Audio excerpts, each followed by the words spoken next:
This is Emily Nagoski. And Amelia Nagoski. And you're listening to the Feminist Survival Project 2020. It's a podcast for people who feel overwhelmed and exhausted by everything they have to do, and yet worry that they are not doing enough. Today's topic is the bikini industrial complex. Bikini industrial complex. The culturally constructed, aspirational beauty ideal that is deliberately unreachable, that causes us all to have an abyss. Mm-hmm. We want to talk about the actual facts about the relationship between your body and health, and some strategies that can even work to help to reduce the amount of stress that body image causes in your life. Let's start by putting in context the fact that the bikini industrial complex sells us on this physical beauty ideal by telling us that what they're really selling us is health. So we're going to keep talking about body size and shape corresponding to health because we're talking against that narrative that they've constructed. However, it's a false dichotomy. There is no relationship between health and physical size and shape. And also, we don't need to talk about health to talk about physical size and shape. It's not that being healthy is inherently better than not being healthy. Greetings and welcome, people with chronic disease, chronic illness, chronic pain. Your body's awesome too. And it's all the more important when you struggle with your health to be able to turn toward it with kindness and compassion and not criticism and resentment. Totally. And it does mean that when you are thin and also chronically ill, people assume that you're healthy because you're thin. Anyway, so let's get started with the story of how we came to understand these things. Where it all began is we weigh higher than our medically defined ideal weight. We always have our entire adult lives. Yeah. So by the time I was in my early 30s, I'd spent my entire adult life weighing above my medically defined, quote, ideal weight. But I was an athlete. Yeah. My body fat percentage was low. Yeah, and you know this because you were I measured calculating. it. Yeah, I monitored it carefully because I'm a health educator. I take health really seriously, and my body showed that I was an athlete, rock climbing, competitive swing dancing, long distance cycling. That was my body. And so I asked my medical provider when I moved up here in Western Massachusetts. I should also say, at the same time that I had always been above my medically defined ideal weight, I had just started a job at Smith College, a women's college, where I would go to tea on Fridays. Tea is where you go to the students' residences. You drink tea and you answer any of the questions they have about health.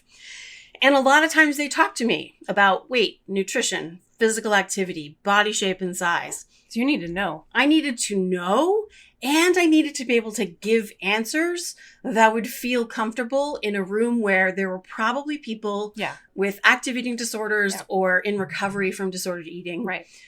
And there were probably people who had been told by their doctors that their weight was a medical problem. Yes. So I needed answers that were going to address the entire range of experiences people can have around body image.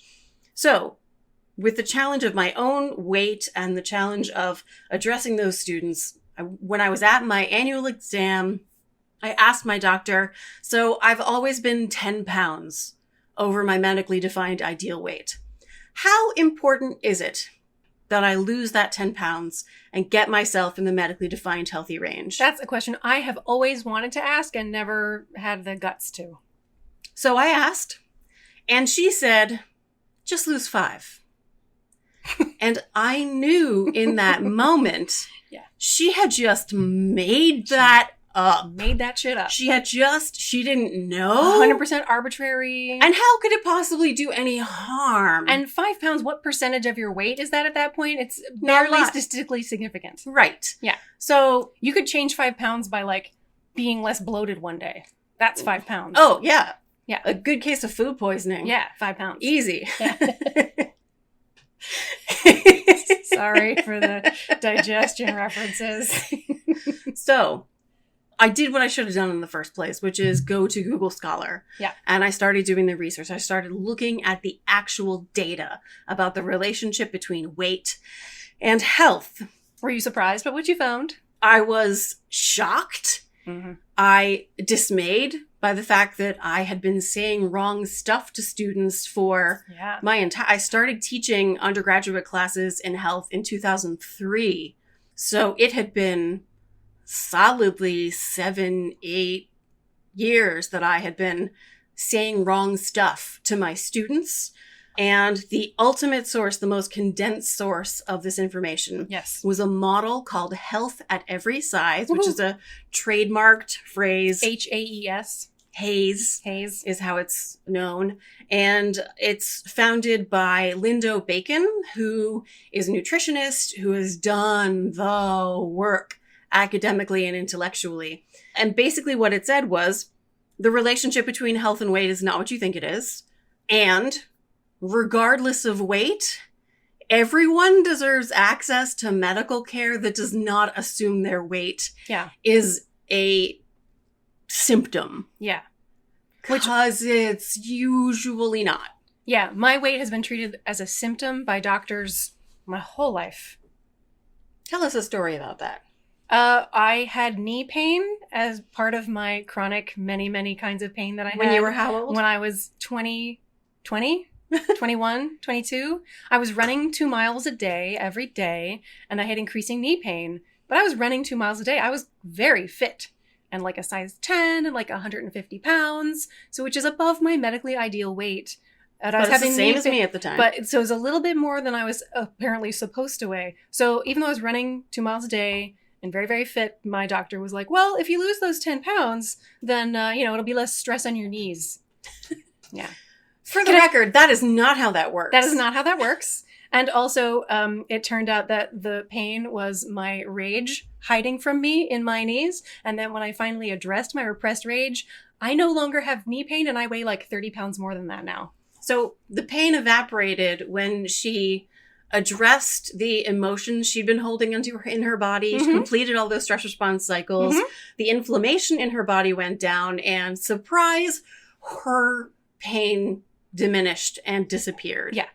So, because she was completing her stress response cycles. But they were totally fine with just scapegoating my weight. Because that's so much easier. You can measure it. You can see it on a scale. It's a thing that you can do. And it kind of makes a superficial sense that if something weighs more, it's going to make more stress on the... Yeah. So it's very but easy to bodies are not linear. Yeah. Bodies adapt. It's not how that works. Yeah, that is not how that works. Yeah. So I was in my early 20s when the first time a doctor told me that my weight was a problem. Yeah.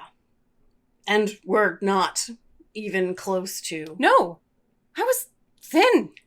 Yeah. So I found this research. Yeah. Here are just a few of the quick statistics that people find useful. It can be healthier to be 70 pounds over your medically defined ideal weight than it is to be 5 pounds under it. It turns out that people in the overweight category have the longest, healthiest lives compared to people in any other weight category, but including people in the, quote, normal, healthy weight category. These are all medically defined things.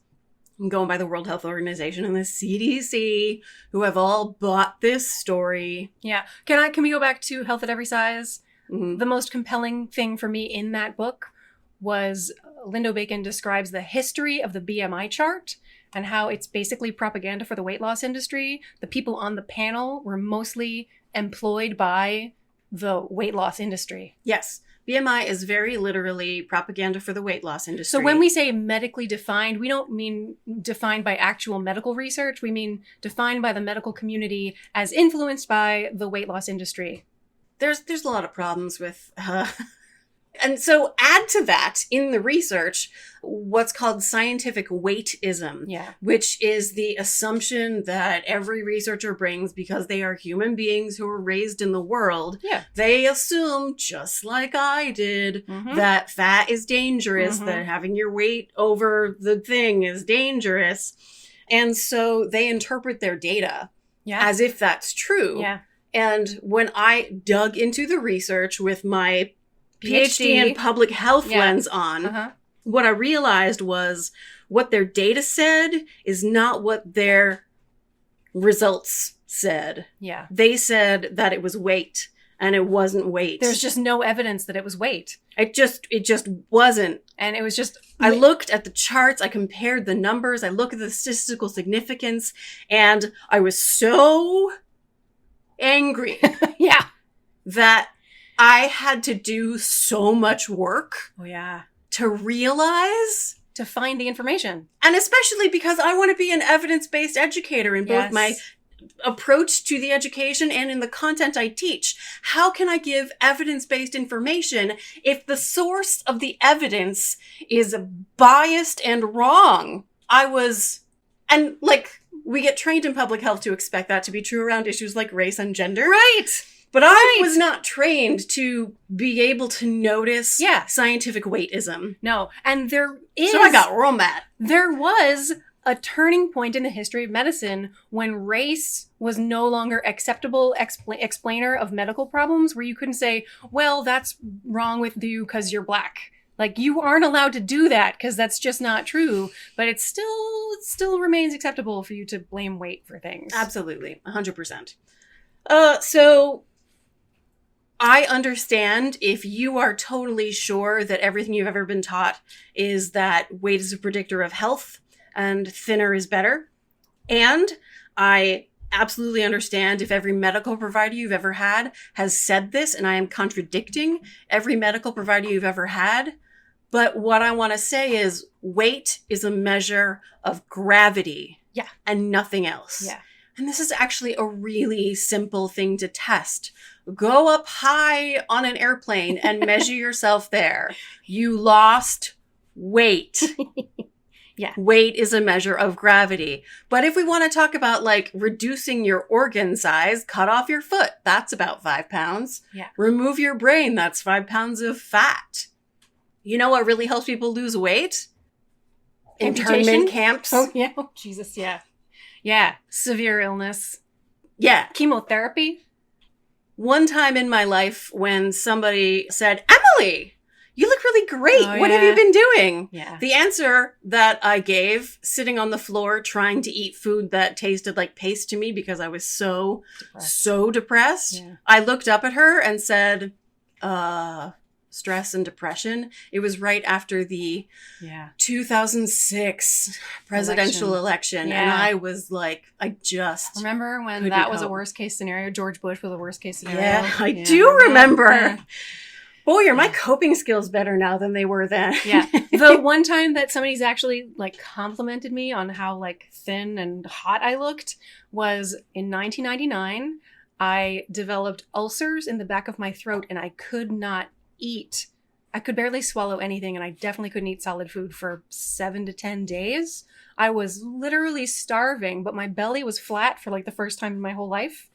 I was 22. Yeah. And so my boyfriend's coworker was like, your girlfriend is hot.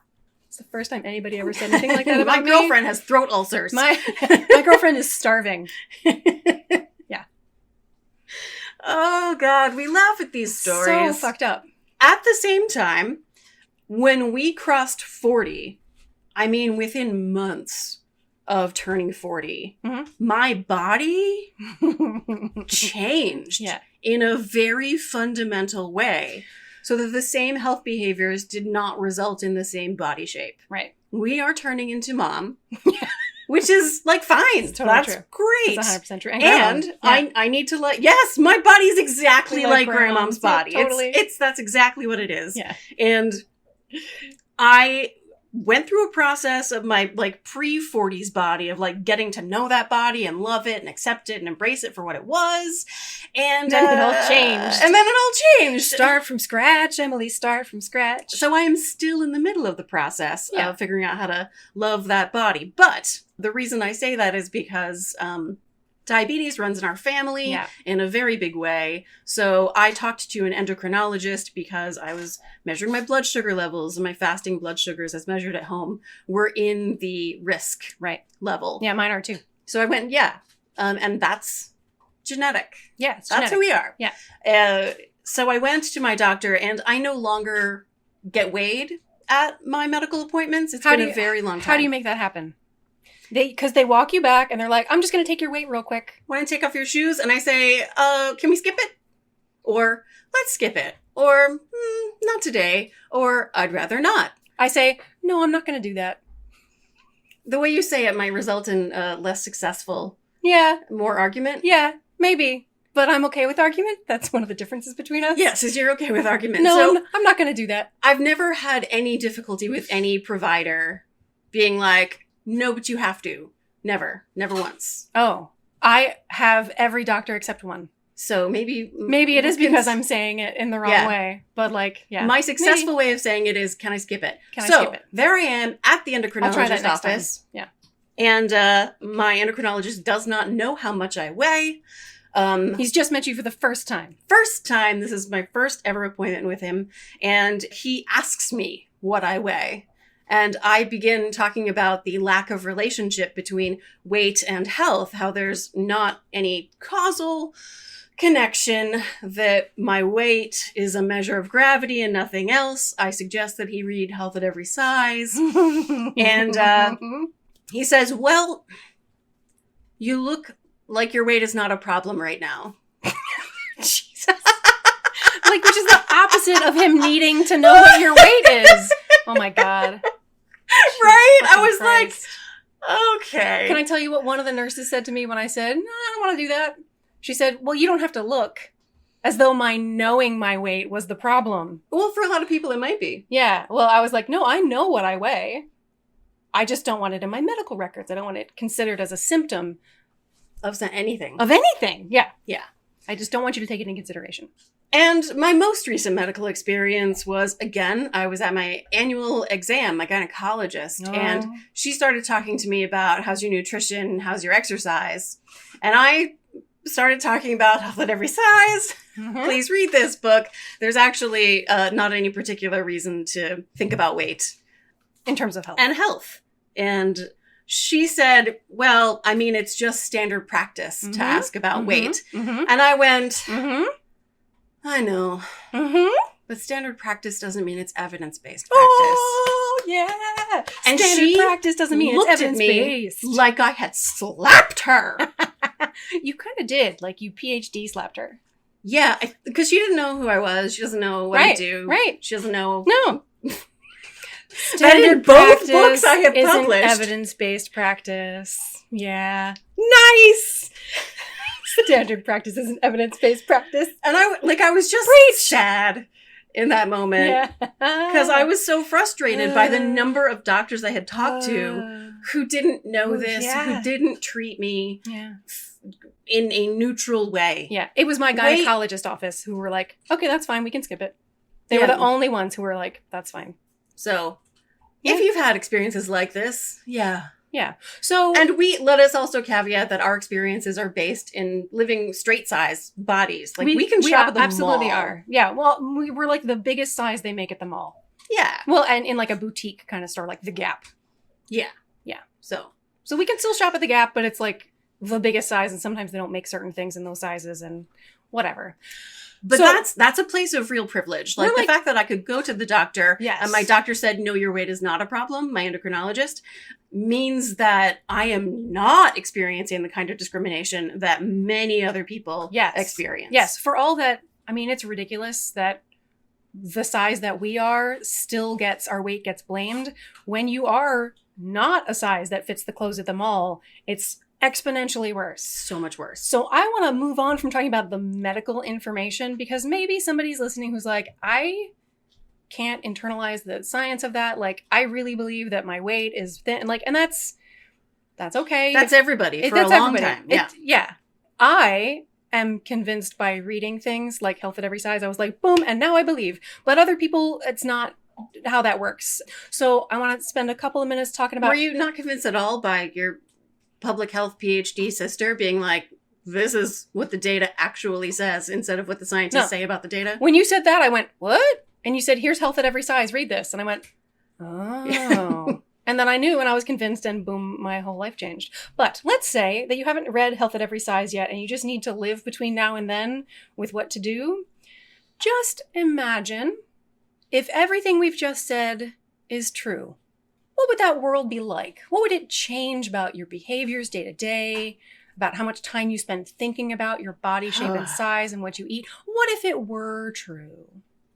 So before you go read Health at Every Size, if you can't get your hands on it right away, think about, what might that be like if it were true? Is it possible that I might have a lot more time on my hands? A lot more energy to spare for other things? A lot more money to spare for other things. A lot more money to spare for other things, yes.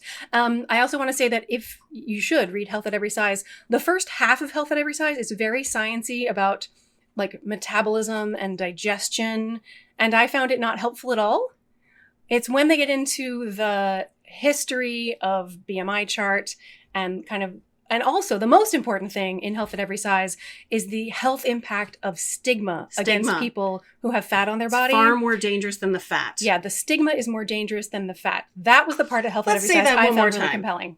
The stigma that people with fat on their bodies experience is more dangerous to their health measurably than the fat on their bodies. Yeah. So if we're going to identify like a disease by its causal mechanism that can be addressed, weightism, sizeism, fat phobia is the disease. It's the prejudice and the bias that's harmful. And it doesn't live in the body of the fat person. Nope. It lives in the body of the person who is discriminating against them. Not the fat person's fault. Yeah. Okay. So let's talk about why you have been telling these stories. Like, I have had some medical situations, but for me, mostly, I didn't have body image problems, even though I have always been the fat twin. Like, fat twin's a thing that exists as this cultural stereotype that there's two twins, one of them's the fat twin. And I have always identified as the fat twin. And even if I believe that I was supposed to weigh 10 pounds less my whole life, I still was like, meh, I'm the fat twin. And I accepted my body shape and size much faster. In a way I did not. Yeah. And I think one of the main reasons why that happened to me was because of my conducting training. My first conducting class was in 1995, 6, 7, something around there. And one of the things you have to do as a conductor is, at the time it was videotape. You bring a videotape and put it in the camcorder, and then you conduct in front of the class, and then you take your tape and you go stick it in a VCR and you watch it.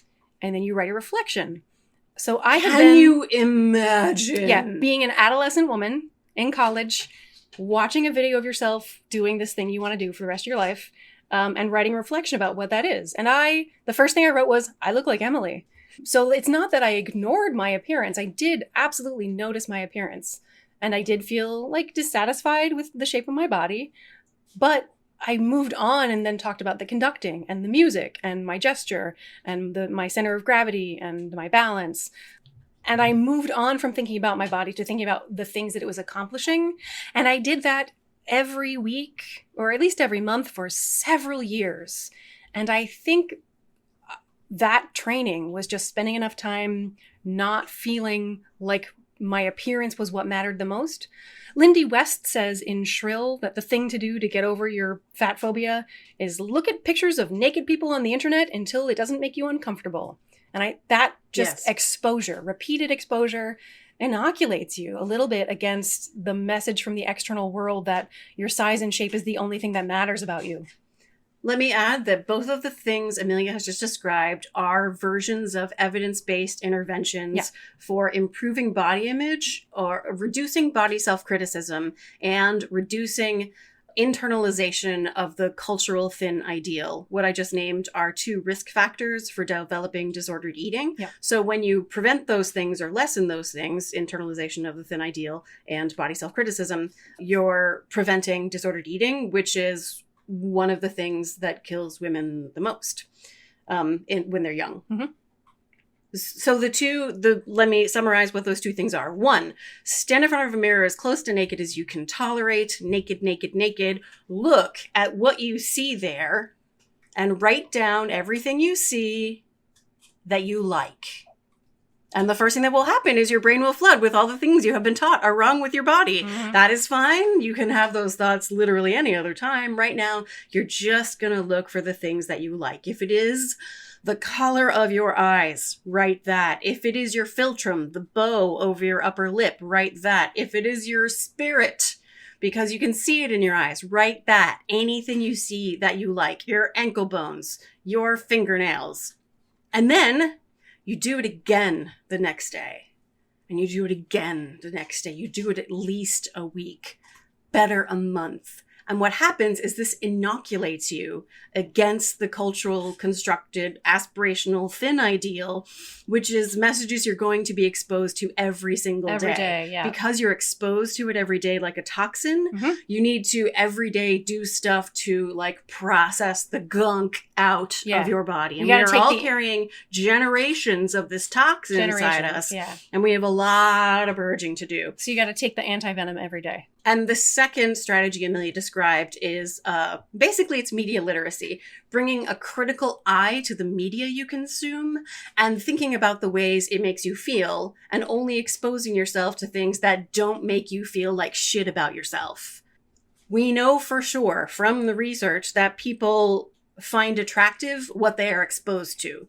So expose yourself to an enormous variety of bodies. It's literally called the mere exposure effect. Just that we prefer the things we're familiar with. Yes, that we've been exposed to. So look at your Instagram feed. Yo, filter that Instagram feed and stop following people who keep posting about their body shape and size. Yeah.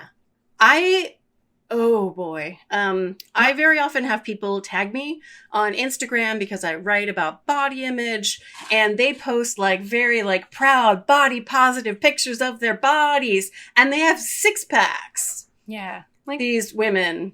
Good. Yay.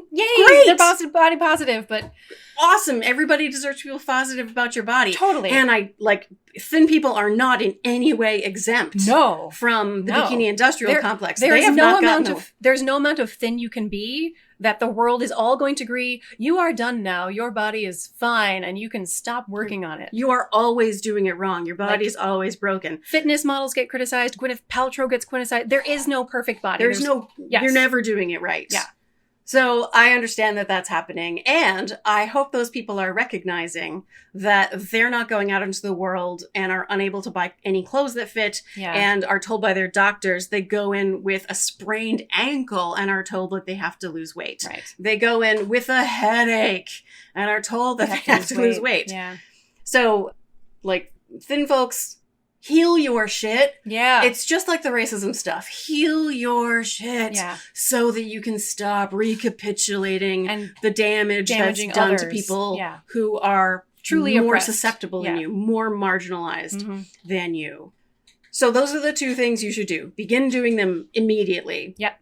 Change your Instagram feed. Is Tumblr still a thing? I don't know. I don't think so. But it's so easy to get access to positive size diversity. I was on vacation last summer with my stepkids and my stepdaughters and one of their friends. They were all talking about their Instagram feeds. And at first it was just totally like, here's this fun thing, blah, blah, blah. But it very quickly turned into all these appearance and body shape and size and makeup requirements. It very quickly turned into that. I was like, y'all, you got to unfollow like this. Why are you exposing yourself to this toxic shit? Very quickly. That's what their conversation about Instagram turned into. Yeah. We had that conversation with the journalist from, was it Vanity Fair? Yeah, I think so. Who we said, curate your Instagram feed so that you're not exposed to that toxic stuff. And she was like, but it's so hard. And I was like, unfollow. It's so how easy. is it hard? You just unfollow anything that makes you feel critical of yourself. But it's hard because okay, so we talk about this in the book too, but it's hard because you feel like you need to be told how thin you're supposed to be, because if you stop telling yourself that you're supposed to change, you'll give up and you'll just be lazy because you won't be motivated to do a thing that you're really supposed to do. Yeah. So when I was in my 20s, I definitely I followed the magazine advice of putting a photo of a thin person on my fridge. Yes. So that anytime I went for food, I would be reminded about how problematic my body was and nothing tastes as good as thin feels. Yeah. That is not true. A moment on the lips, a lifetime on the hips. Yeah. Fuck that. Hey, first of all, like the whole calories in, calories out thing. Not true. It's not true. Not true. So, like the relationship between food and weight is not as direct as you think it is. But even if it were, it's okay to eat and enjoy pleasure, and you deserve that. Yes. Whew. So, Continue. Oh, yeah, no. When people follow diets, there is a lot of research on all the different kinds of diets, massive studies with thousands of participants. Mm-hmm. And there are meta-analyses of all of these studies. Mm-hmm. And what they say is when people follow a diet, after a year, they lose 5 pounds. Mm-hmm. And they can maybe keep it off, but maybe not. Maybe not. So there's diets, very literally. If you have dieted and it hasn't worked for you, that's because diets don't work. Yeah, that's because that's you and everyone else. Yeah. So you're being lied to literally every day. Yeah. When you are told that diet will you change your weight. can control your body. Yeah. Is there any relationship between physical activity and the size and shape in your body, or what foods you eat and the size and shape? There isn't no relationship, but it is not even close. Not even close to what they tell you see in your mind. Yeah. Yeah. Okay. Yeah. I had to say that part. Continuing my journey as the fat twin, I've basically accepted my body shape and size. I've been told my whole life that I need to like weigh less and lose weight in order for my health to be better. And at the same time, the one doctor who was like, weight's creeping up. Yeah, weight's creeping up. Literally said that to me.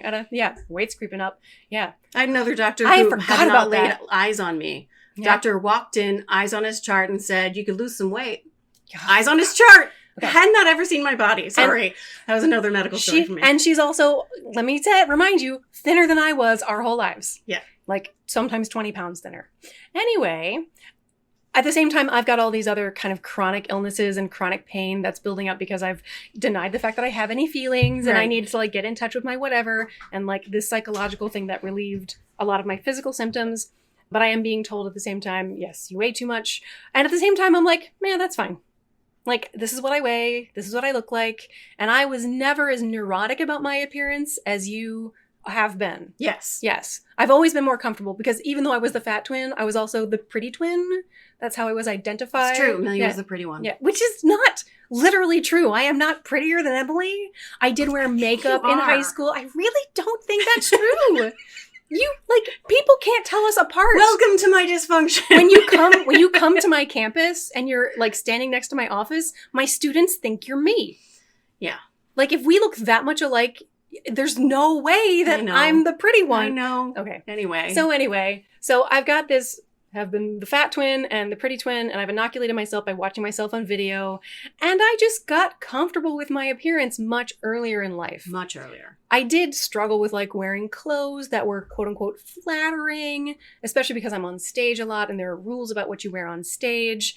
So I want to tell the new hotness story. Oh, yep. Wearing because clothes. This is our ultimate solution. Yeah. So I'm like a size 14-ish, and I'm shopping for a gown for a performance and clothes for conductors. There's rules that you have to follow. So finding a gown that fits these rules is a little bit challenging, and finding them when you're on the border between straight sizes and plus sizes gets complicated for where you shop and what's available. So I'm at a little boutique designer place, and I put on this dress, and I was like, bam! That's it right there. And I just felt, I didn't like look thin all of a sudden. I just felt, that's correct. That's what I should look like. This is it. Nothing about my body had changed. I just felt right. Never had that experience. In this dress. And I took a picture of myself on my phone in the mirror and texted Emily, I'm the new hotness. Because I think it was back when Men in Black 2 had come out. And there's this line that Will Smith says, new hotness, old and busted. And he's talking to, what's his name? Tommy Lee Jones. Tommy Lee Jones. That Tommy Lee Jones is old and busted, and Will Smith is the new hotness. And I was like, I am the new hotness. And so that new hotness dress I still own. It mostly still fits, like whatever. And it's still totally hot. And I learned this as a practice for even when I don't feel like, bam, that's right. I look and go, still the new hotness. Because it's not about what you actually look like. Yes. It's about the way you feel, the way you decide that the culturally constructed ideal is not mandatory. I don't have to conform in order to be deserving of love. So this is the game we play so that it's beyond just us changing our relationship with our own bodies. Mm-hmm. It is us changing our relationship with each other's bodies and the way we communicate about bodies and the way we view other people's bodies. Because a third evidence-based strategy is not just look at media, But look out in the world and change the lenses with which you see those other bodies. Right. Look at each person and say, she is the new hotness, or she is so beautiful, or they are so beautiful, or he is so beautiful. That person is so beautiful. That person is the new hotness. Yeah. Especially when you notice that reflexive criticism of their body, either because they don't conform to the culturally constructed aspirational ideal, and therefore they can be objects of criticism, or because they do conform with the culturally constructed aspirational ideal, and you hate them. Yeah. You resent them. Yeah. Because they must be really shallow and selfish, or how ugh. I guarantee you that person has body image issues. Yeah, because literally every woman. It's so difficult to get through. It's so ubiquitous, yeah. And then potentially you've got that moment where you notice yourself judging someone based on the size and shape of your body, and then you take the next step of judgment and you judge yourself for being such an asshole. But like, you learned that shit from the day you were born. You learned that everybody's body had to be a certain size and shape. And like, of course, this judgment has been built into your brain, but you can unlearn it slowly over time by noticing. But let's go back to that, the day you were born. On the day you're born, many of us are lucky enough to be surrounded by grown-ups who call us beautiful and perfect. And it's true that every infant that is born is beautiful and perfect. And here is the thing I need you to know. Between that day and this one, nothing about that has changed. Your body has changed, but you did not lose the beautiful and the perfect, because beautiful is not a thing bodies are supposed to be. Some culturally constructed whatever. Beautiful is just what bodies are, because they are our bodies. When we can practice the new hotness, like what you see, change your media consumption, you reshape your brain to view your body and everyone else's and the media you consume in a totally different way, where you're protected from those, and you are helping to create a bubble that protects others. Man, if you have children that you're trying to raise in a different way, this is the way. And because this is one of the darker topics that we talk about, this is so difficult, we needed a song! So I wrote a new hotness song. All right! Yeah. This is like the longest song I've written for like my silly songs, like my silly feminist songs. But I feel like it's a complicated issue, and in order to get it... Okay, here we go. We're lovable and lovely, but facing the world takes nerve, 'cause the world has views on who we are and tells us what we deserve. Like you're a supermodel on the catwalk, and the BMI chart says, girl, damn! But the TV says your boobs are way too small, so you'll never get a man. But fuck that noise, the world is wrong, and here's your true theme song. You're the new hotness, she's the new hotness, I'm the new hotness, we're all the new hotness. You're basically thin, no doctor ever told you your weight causes harm. But targeted ads say, drop 5 pounds, you'll deserve love when you tone your arms. Or over 200 pounds, the average weight, you fit Lane Bryant size. You're too thin to be the funny best friend, but too fat to be the bride. But fuck that noise, the world is wrong, and here's your true theme song. You're the new hotness, she's the new hotness, I'm the new hotness, we're all the new hotness. You don't shop at the mall at all because there's nothing there that fits. Just being in the world requires a fight for your right to exist. But fuck that noise, the world is wrong, let's change it with this song. You're the new hotness, she's the new hotness, I'm the new hotness, we're all the new hotness. Everyone is struggling, no one is immune. The less you conform to the socially constructed ideal, the greater is your doom. Regardless of health or wealth or stealth, your body is yours. And hotness just means deserving of love in the face of pressure to conform. The world will be safer for everybody when all of us can sing along. You're the new hotness, she's the new hotness, I'm the new hotness, we're all the new hotness. You see someone, she doesn't look like you. You feel the judgment build in your brain. But just noticing thoughts and singing this song is how we all create change. You learned that noise when you were young, and now you can teach everyone.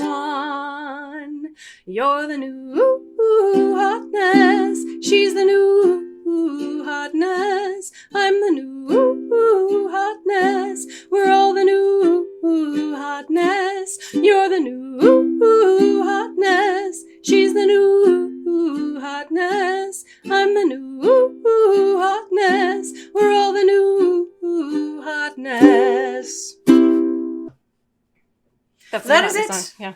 For the Feminist Survival Project 2020. Thank you so much for listening.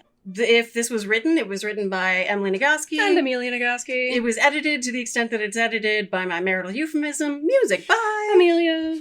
You can follow us on the social medias, the tweeters and the Instagrams. We are never going to post bullshit on our Instagram. You can follow us without worrying that we're going to reinforce any of that shit. I'm doing a series of morally neutral Yeah, I saw photos now. Fat yeah. is morally neutral. Amelia is morally at neutral. Burnout Book Group. Yeah, at Burnout Book Group. That's me doing that. I'm at E. Nagoski, and the podcast is at FSP 2020. Drop us a line! Please don't send us that email that says, no, you're wrong, you're promoting an unhealthy, unsafe, you're glorifying obesity. Yeah, we're going to block you if you do that. Yeah, don't send us that email, but do send us the opposite. Yeah. Send us your new hotness the moment moment. You realized you looked awesome. The Yeah. moment you looked at yourself and you were like, oh, yeah. This is what I'm supposed to look like. Regardless of the socially constructed ideal, that me right there, damn. We want to hear that story. Yeah. Thanks for listening. You're the new hotness.